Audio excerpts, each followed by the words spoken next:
Hello and welcome to episode 61 of the Pos-cast with Rabbi Shmuel Posner, myself, Seth Hellman. Rabbi, how are we doing today? We're Baruch Hashem fine. And there's actually two rabbis on today, myself and my good friend, our good friend, Rabbi Dovid Gurevich from UCLA. We'll get to him in a moment. I wanted to say something, to clarify something here. And most people probably understand this, but it's good to know after 60 episodes, once again, make this very clear. This whole situation that we're doing here with this postcasting was your idea, Seth, at a Shabbos, a Friday night, like 3 weeks before you graduated, a year and a bit ago.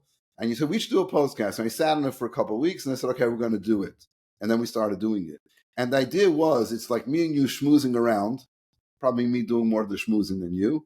And it's like it's like transporting our Friday night Shabbos table here at the Chabad house and putting it online for people who sat at that table and want to experience on a weekly basis, or people that aren't able to be at our Friday night Shabbos table but still want to have the experience.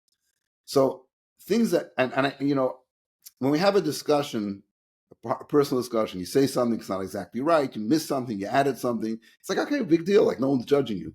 But like if you print an article in a newspaper, like, you said this, you didn't say that. Why? Like everything goes up. And so the postcast was supposed to be more like this little personal conversation with a bunch of just friends hanging out. And there's been a couple times that I've gotten messages of people saying like, this wasn't right, or things that could have been, and mostly coming from my family, like my sister, my brother, which is normal. This is normal. If we had a conversation, they would do the same thing. You should have said this. Why did you say that? You missed out. Nothing too bad or anything.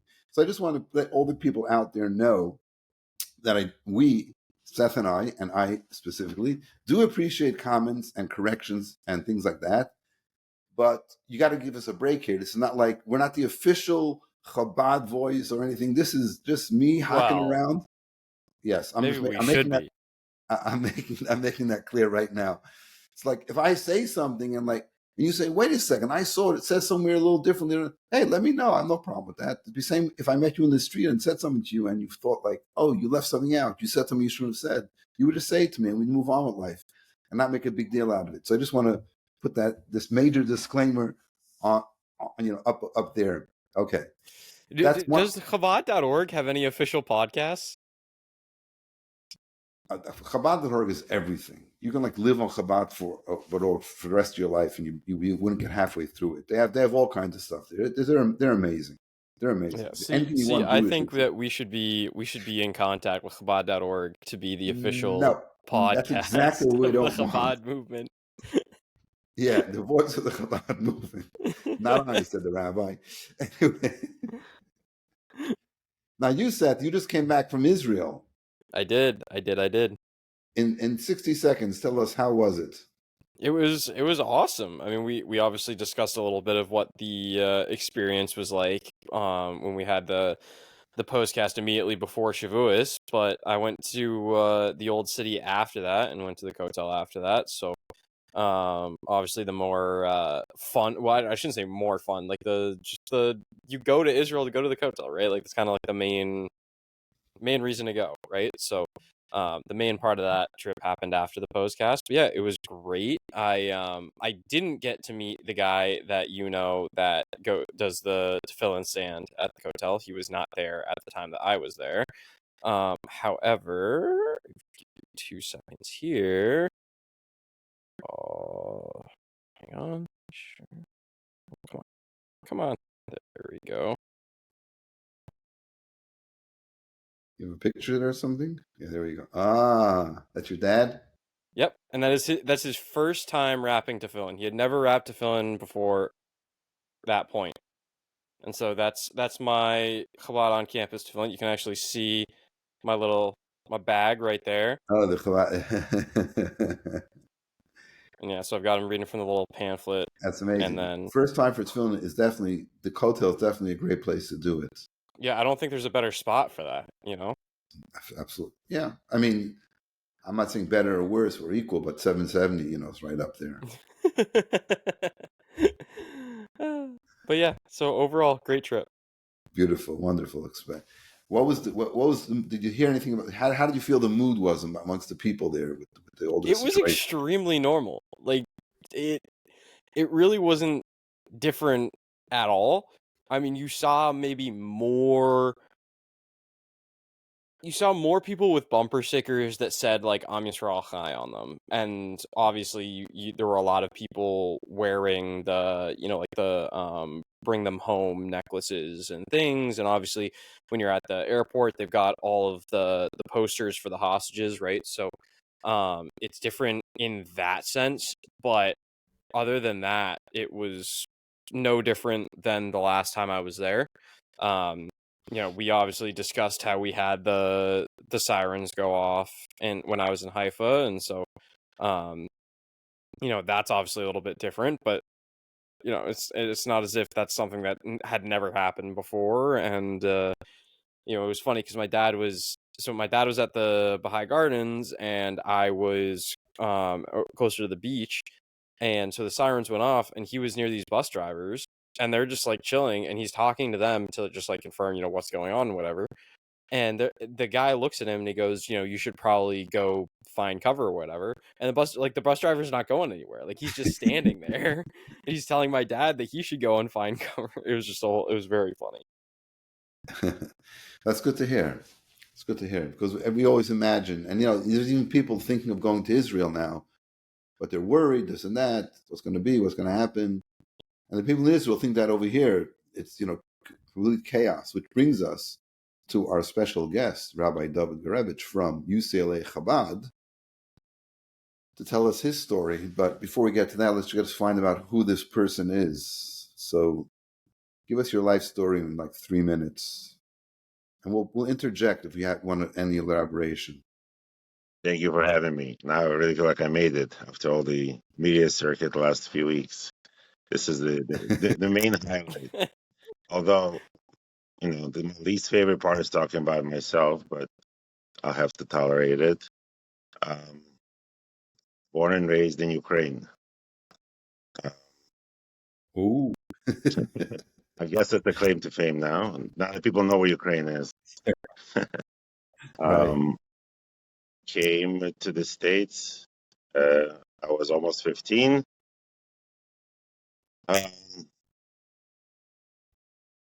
Went to not Hasidic high school. Then I went on to learn Kfar Chabad in the Holy Land. And then I had the distinct privilege of meeting Rabbi Posner as I arrived to Brandeis University. And then, despite his better advice, I went on to law school. And he did.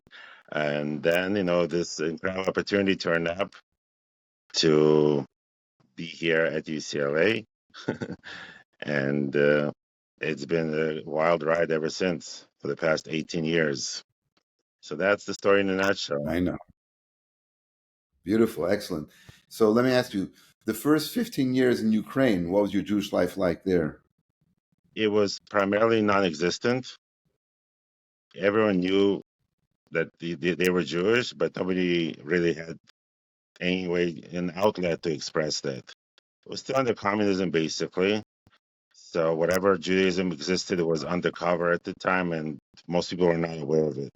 Sometimes it would get somehow matzah would pop up in people's houses around Passover time, and that was like the ethnic food, but it wasn't really a seder. It was just there's crackers, matzah, and there was not much else. There was one functional shul in Kiev, Ukraine, which we used to have probably 100,000 Jews at the time, and that shul was very empty.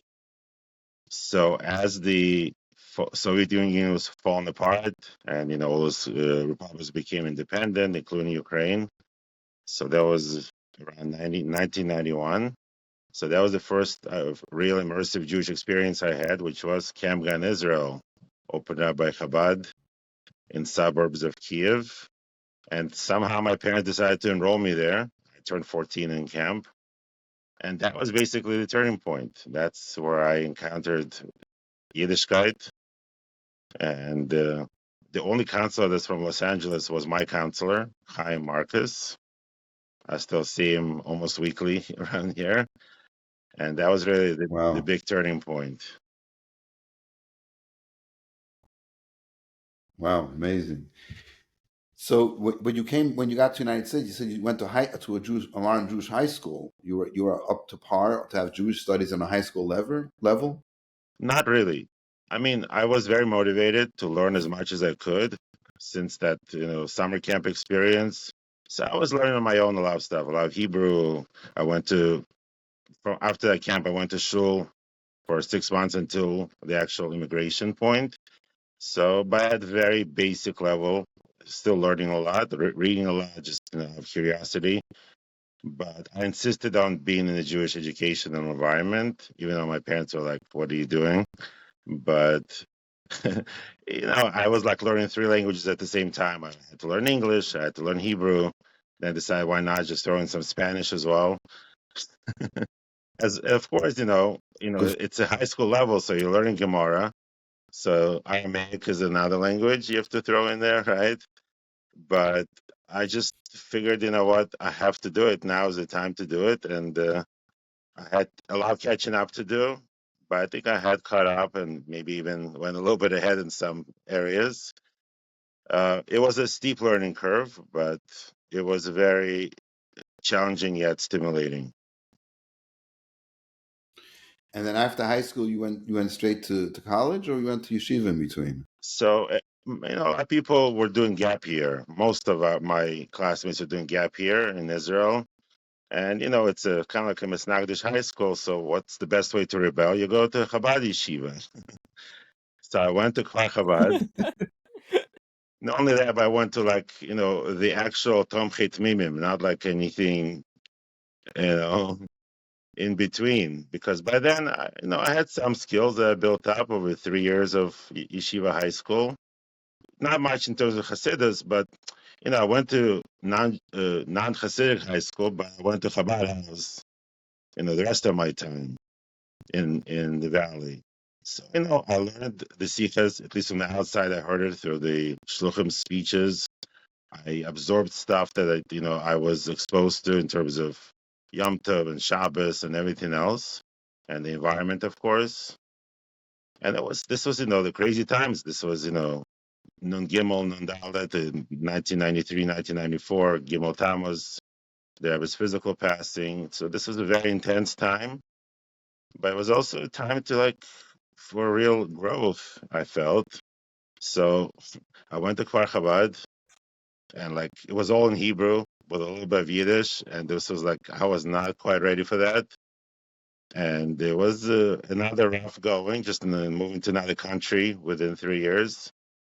But it was a very immersive experience. In hindsight, it was probably one of the best experiences, just to be in such an incredible environment. Some of my classmates are still good friends. One of them is actually director of Chabad the Kotel. Fun fact.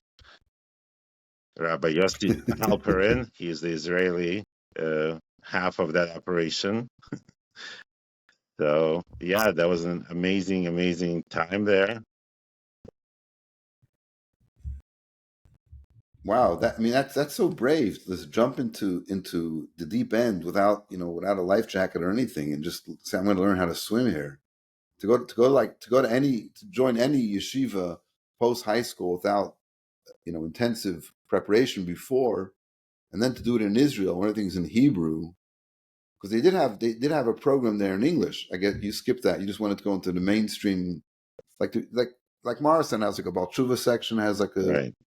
from birth section for kids that grew up in it. And you jumped into Kfar Chabad, into not only into the from birth section of the yeshiva, but in Hebrew as well. That's pretty incredible. Yeah, these guys That's were those Russians, those Ukrainians. these guys were I think it's in your blood. well, I think in general teenagers do crazy things, right? So that was in the teenage years. I was 14 into that. Well, some people rebel Yeah, wow. in different directions. Hey, well, everybody rebels against their roots, because that's the whole translation of a rebellion. So you came to LA to the Chabad house, and how did that start out? How did it work, and how did it develop So as always, when you first came? a lot of Ashgacha practice is involved.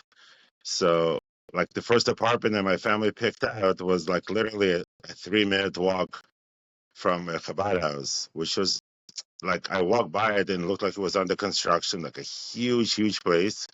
So I figured, well, it's under construction, there's nothing going on yet.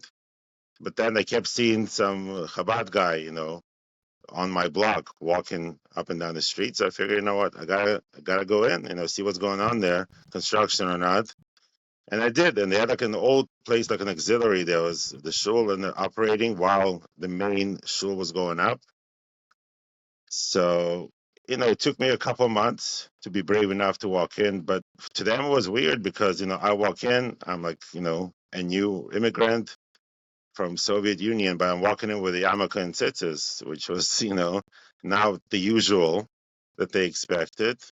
But I felt very much embraced and became a regular very quickly. Well, okay. So let's fast forward a bit. You went to Brandeis, and then you graduated. Where did you go to law school? George Washington University. Was there Chabad there when you went there? There was no Chabad on that campus. There wasn't one in Brandeis either when I was there. Right. We were the local Chabad house. That's how we met. It was Erev Rosh Hashanah, 1996. Wow. That's a shtickle while ago. Yep. Uh-huh. And what happened to George Washington? So, We went to law school. law school is an intense time, especially first year, a big learning curve.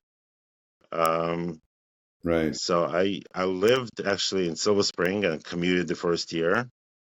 So just trying to do my best. But I lived in a frum neighborhood basically. I went to a shul that was led by Rabbi Breidowitz. You may have heard of him. So just trying to. He taught. What's that? Didn't he teach in the law school? He taught at the University of Maryland Law School. So not mine. Oh. But one of my professors was Nathan Lewin, actually, who, for those who don't know, was one of the Rebbe's main lawyers in the very famous celebrated case of Hay Tavis, of saving the Rebbe's library and the books and returning them to the rightful ownership. He's also a very prominent Jewish constitutional lawyer for many issues, like the menorah case, allowing that in public spaces, as well as a lot of other different litigation. So he was one of my professors in law school. Wow, it's incredible. And then beginning of my second year of law school, I married an alumna of Rabbi Posner's Chabad house. Rebbe's Chabad house. Yes. But, just to make it more personal. The Rebbe's Chabad house in Kenmore Square. We're the custodians of it.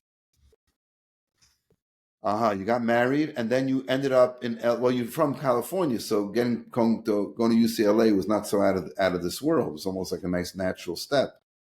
So yes, after law school, I moved back. Obviously, for my wife, it was moving cross country and a big culture shock, being that she's from Boston. And I actually practiced law for a bunch of years. And then this opportunity came up, and I was told by my good friends not to rush into it. So I did both for a while. I practiced law and worked on campus as things were picking up here. And then one Kinetz HaShluchim, our mutual friend, Rabbi Menachem Schmidt, made the l'chaim that I should actually make a decision. If I'm a lawyer or a shliach. And I was laid off 2 weeks later, so I guess I got my answer. Did Menachem have anything to do with that? Did he arrange that? It's a good question, but I just took it as another turn of Ashgacha practice. Amazing. All right. let's and so I'm what like just give us a general overview, like quickly about what goes on in the Chabad house. It's like typical Shabbos classes. Well, before we transition to that, I have to give a shout out because I had the big source and the privilege that I was walked to the chuppah by Rabbi Posner. Oh man, we don't have to do all this. Do I remember? Yeah, I remember. I heard it was your first. Surprising to say the least. Yes, it was my first. Oh wow! Before all your actual kids. For the biological kids. Yeah. That's what we call it around here. Yeah, okay. So that was in front of 770, right? Exactly. That's a place to get married. It's working. Just saying. It's interesting you say that because the whole idea of having chuppahs. We talked about getting married, and Seth went offline over here. Seth, get back. What happened to him? Yes. You disappeared. We mentioned chuppah, and all of a sudden the screen went black. Yeah, I don't know what happened. Oh, another sign from Hashem. Anyway, so no pressure. No pressure. We have the chuppah always outdoors, no matter what the weather is. In California, it's usually boiling hot. Sometimes New York, it's freezing cold. And this really got kicked off in Lubavitch because my parents, my father should be well and live long, and my mother, blessed memory, they were the first wedding that the Rebbe officiated at. And at the Kabbalah's Panim, when the at the Chassan's Tish, whatever you call it, the pre-chuppah reception. So the Rebbe asked where the chuppah is going to be, and my grandfather said it's going to be indoors, and the Rebbe said it should be outdoors. And then the Rebbe said, and this is why I remember this. He said, my chuppah was outdoors, and things turned out okay. And so then my grandfather, my mother's father, who was not a Lubavitcher, in a revealed sense anyway, he was a Jew from Germany, and he said, you can't do it. How could you? It's going to be impossible to arrange. And my father's father, the staunch Lubavitcher chassid, got up from the table, came back a few minutes later, and said, "It's done. The chuppah is outdoors." So, yeah, that's yeah. So that was the Rebbe's thing, was that it was outdoors, and it worked out. All right, so you got married, and you moved to UCLA. We're a lawyer part-time. To Menachem Schmidt, I know those Farbrengens usually end up with some cake flying across the room. Preferably a cream cake. Well, leave it at that. And it's fun. Why didn't we get to throw cake? If he's Farbrengen, bring your raincoat. Anyway, I don't know if he still does it, but he used to do it. And I hope he's not upset at me. I don't get a message. Oh, why'd you say that? Hey, there's nothing wrong with throwing things at a Farbrengen. Just saying. Yeah, but as long as they don't hurt anybody, and the cleaning bill's not too big. So now you're in LA. So give us a little overview of what you do in LA, what you've done, what you're doing.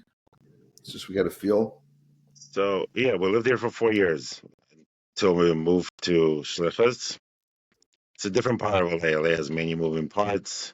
So we're in the Westwood area now of Los Angeles, which is basically like a college town embedded into an urban environment. So we came with like 2 little kids at the time. Now we are a family of 9, so we have 7 kids. And the oldest one's already legal drinking age. And where we are now is definitely not where we were 18 years ago. Things changed a lot, and thank God things have grown a lot, especially in the last few years. So on an average week, now we interact with hundreds of students. Probably this past quarter, average 170 every Shabbos, give or take. And Baruch Hashem, I've had a lot of interactions with incredible young people over the years. So by now I have some alumni, who have their own families and growing. And, just learned a lot on the job, but also learned a lot from our prior experiences. what not to do. Also valuable lesson. So let's get to the current. What's been the situation? See, I was really interested in having you. You know, there's a particular incident that happened with you, which of course some people know about. Even Seth knew about it. And that's why we got you on. But Yeah. part of it was that at Boston University, by and large, it was very calm, very tame. So the protests, there were a couple public ones, like one was particularly annoying because they took over a building, but it was a Friday afternoon. They didn't time it right. If they wanted to really make people nuts, they would have asked me. I would have told them to do it at a different time. But that that happened, and there was a couple other things. Somebody spray painted something, tearing down the hostage posters.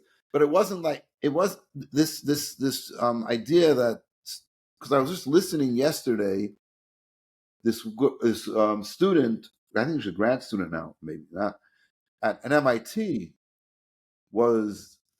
she was talking about how she's like afraid, how terrible it is at MIT. Like, just like students are not going to classes. Other students are harassing the Jewish students.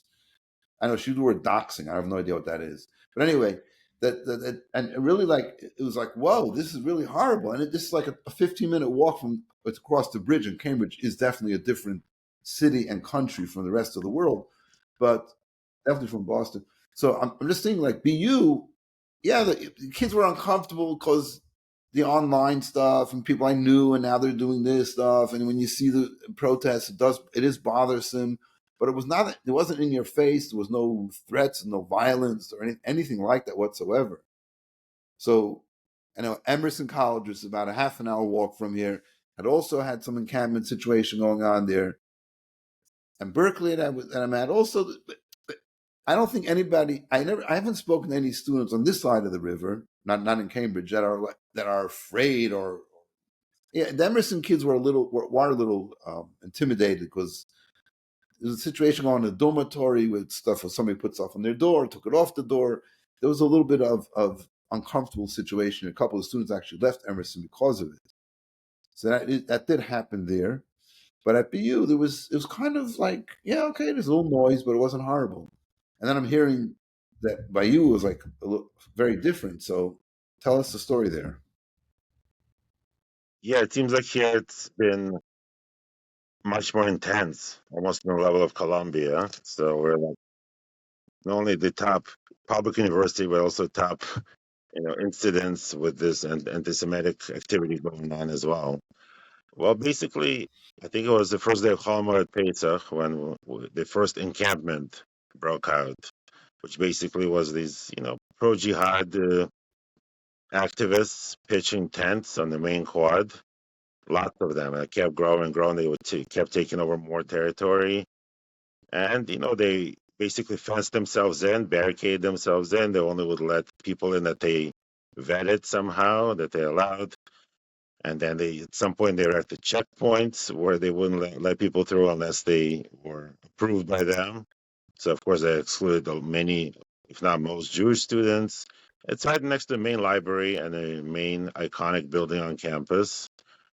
And since day one, our students, they already reported being harassed and verbally uh, assaulted, basically. And, it got to some pushing and shoving, so it also got a little physical. So it definitely poisoned the atmosphere, created a very, very hostile environment on campus. Then that following Sunday, there was a pro-Israel rally to counter that. So a lot of people from the community showed up. It was nice and loud. They had big speakers. It was mostly joyous and kind of positive. They asked me to say like a prayer for the hostages there, so I made that. Um, but obviously, the other side was right there. It was right next to the encampment. So a lot of couples were breaking out, physical fistfights. So apparently, one Jewish girl was knocked unconscious by the other side, and people were very upset by that. Los Angeles is a very large Persian Jewish community, and they are especially very triggered by it because they lived through student-led Iranian revolution, which brought to power, the current Islamist regime in Iran. So, and they lost everything. They had to move. Most of the community is gone. There's a few thousand Jews left there, but most of them are either here or in Great Neck or in Israel, essentially. So they're very triggered. It's like a multi-generational trauma to an extent. They all were raised with that type of fear, in a sense, of the radical Islam, and students being radicalized specifically, and they're seeing that in front of their eyes. So it was very triggering for them. So then, some of the young people, I think some of them were from that community, but I'm not sure, showed up after.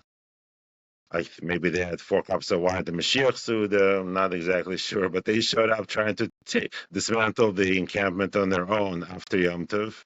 And police were not really around. They were pulled back by the school because they wanted to de-escalate.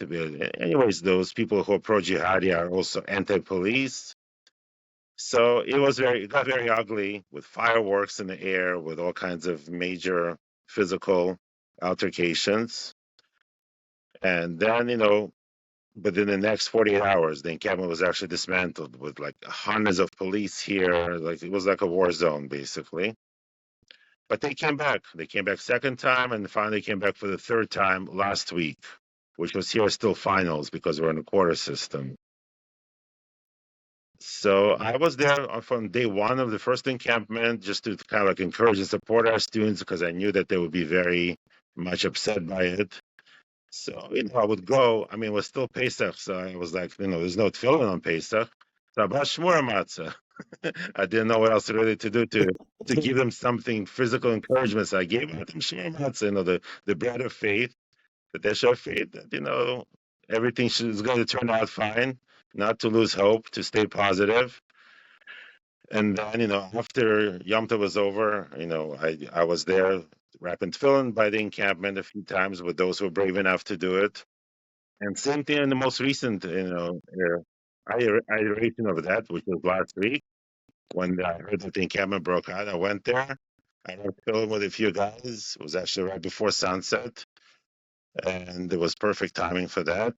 And long story short, because I'm sure you want to get to that, this is a previous Monday night, Erev Shavuos, basically. And the police was moving the protesters, around the campus, kind of with the police line. They arrested some people who got out of hand a little bit. And then I was just kind of like filming it on Instagram Live, because alumni and parents always ask, like, what's going on there? What's happening on campus? I just wanted to show them, here, this is what's going on. So just standing on the side, when one of these protesters came up to me on the side, it was all messed up with the keffiyeh. And I could really violently slap that phone out of my hand. So the phone went flying. It was a little startling because I didn't expect that. Then he just got very aggressive verbally. And it was, I picked up the phone, the video was still rolling. And this guy just got very crazy with his insults and assaults verbally, and accusations and all kinds of stuff. And then even escalated to death threats and all that. And police were like maybe 20 feet away. I went up to him afterwards. I'm like, what is it going to take for you guys to take some action, to stop these violations of the law here? And, it's happening in front of your eyes. So they're like, oh, we're only here for crowd control. So that was basically the incident. And it kind of went a little crazy and viral, as things tend to do nowadays with media attention, because there was actually a TV truck right there with 3 local TV crews who were filming the whole encampment and the police activity, and they just swung around and filmed the whole altercation that I was involved in, apparently. And right afterwards, they wanted to ask me a few questions on camera.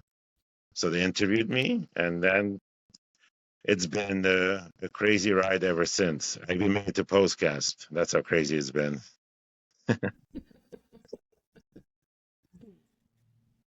So, what's your message to the media? How did you talk to your students? How did you talk to your students in general throughout this nasty situation that's going on there for the past couple of months?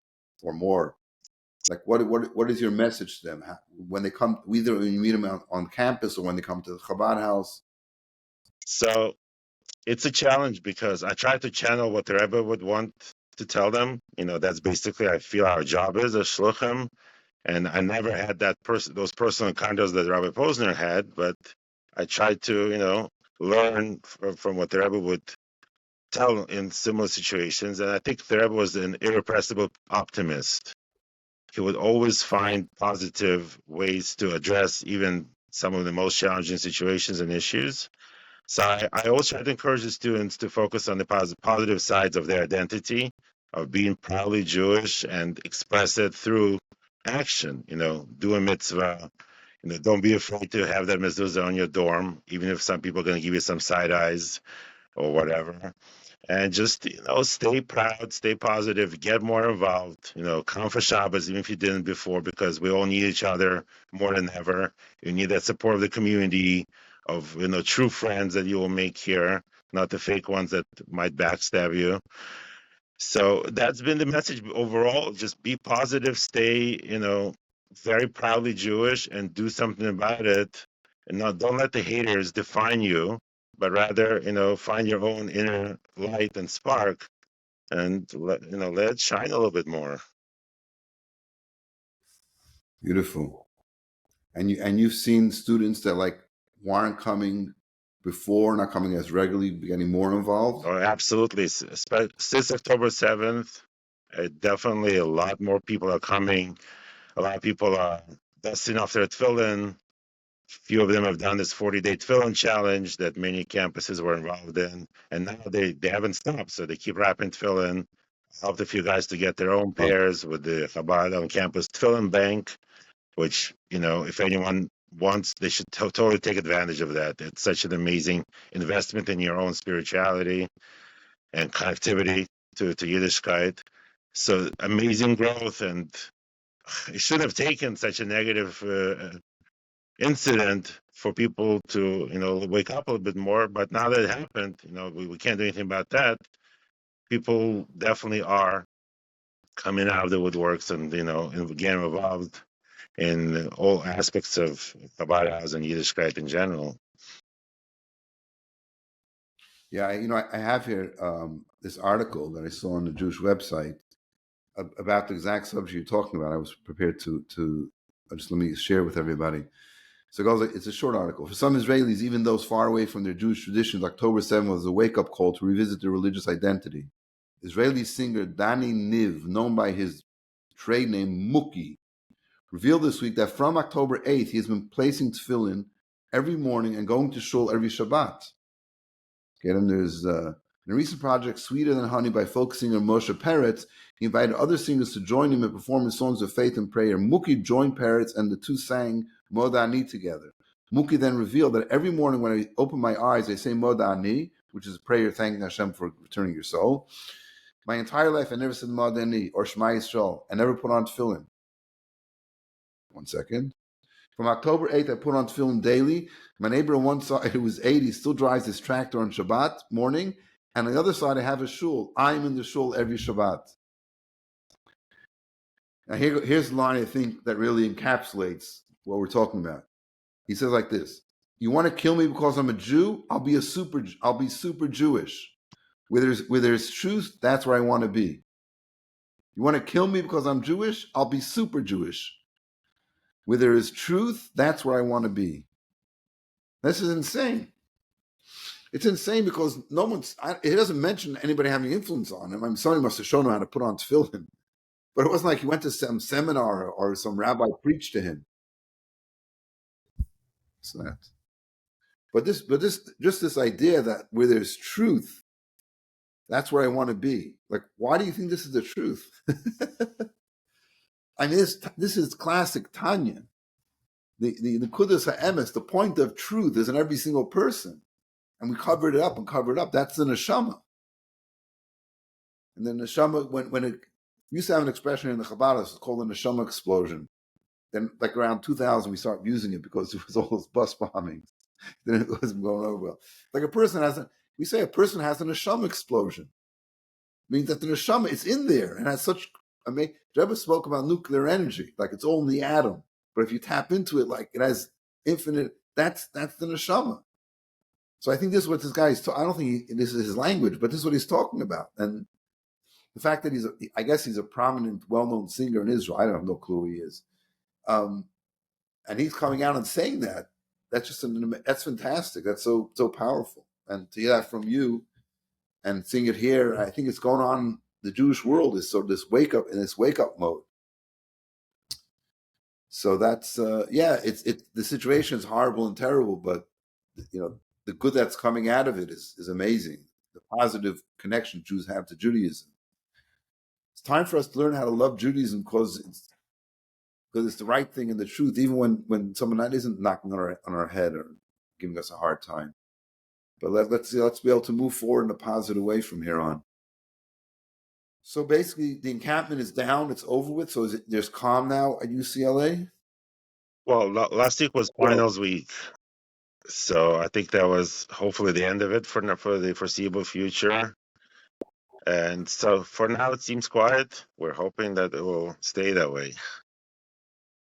Right. Amen. Seth, this is our cue. We hope it stays this way for the whole world. There should be peace and quiet, and all the real true peace only comes when Hashem is the core of what's going on. The truth, as our friend Mookie says. Where the truth is, that's where we all want to be there. Hashem is the truth, and that truth we are shut in with the coming Mashiach may be mamish now. Amen. With that, thank you so much, Rabbi Dovid, for joining us. Thank you so much for listening, everyone, to episode 61 of the Pos-cast with Rabbi Shmuel Posner. We will see you next week. Mir Hashem.